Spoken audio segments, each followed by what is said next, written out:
ya.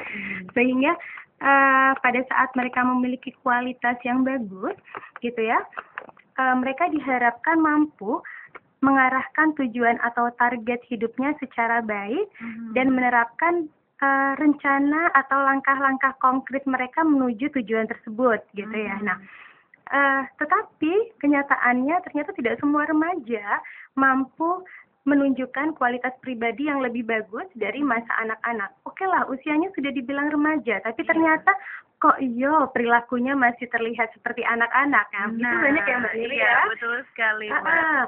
Nah, apalagi ini misalnya motivasi dihubungkan dengan belajar gitu.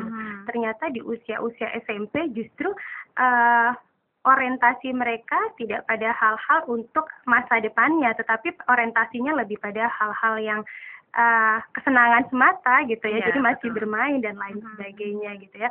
Oke, terus apa sih yang membedakan antara mereka yang bisa menyesuaikan diri untuk mencapai kualitas hidup yang lebih baik dan yang tidak? Itu memang yang membedakan mereka adalah pada need achievement-nya mereka atau pada motivasi mereka gitu.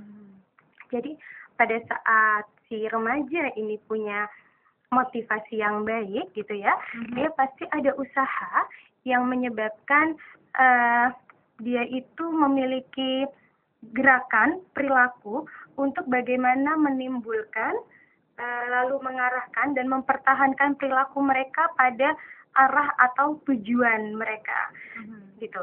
Jadi misalnya pada saat saya masuk kelas 1 SMP gitu ya, tujuan saya apa nih?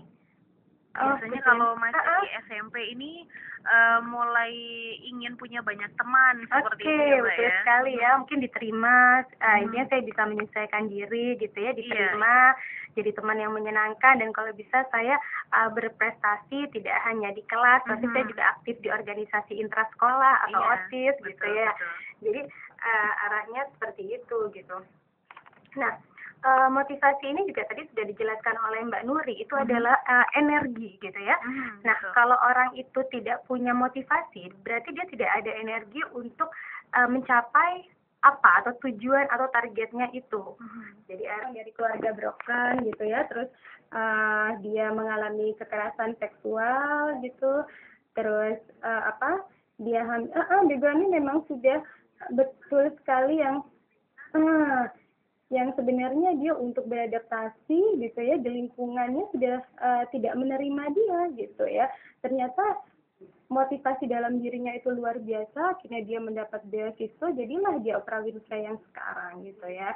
Sehingga pada saat orang remaja-remaja sekarang bilang, sepertinya saya sulit deh ya berangan-angan untuk menjadi seperti A, B, C, D, saya bilang kenapa tidak, ternyata banyak loh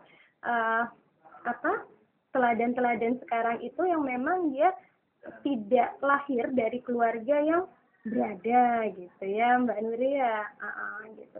Jadi selama dia punya keinginan gitu ya, terus mungkin orang-orang di sekelilingnya membantu untuk yuk kita sama-sama bagaimana sih mengarahkan gitu ya, merencanakan, terus memberikan tahapan-tahapan operasional yang konkret gitu ya. Terus juga memastikan, oke lah, kalau rencanamu sebesar ini, kamu bakalan kira-kira membutuhkan waktu berapa lama untuk mencapainya. Terus juga orang-orang di sekelilingnya juga membantu untuk mengevaluasi apakah setiap tahapan itu dia komit gitu. Karena banyak sekali remaja sekarang yang kalau tidak ada kontrol dia pun dilewer. Adanya ya, jadi memang diharapkan ada kontrol dari orang-orang di sekitarnya. Gitu sih Mbak Nuri.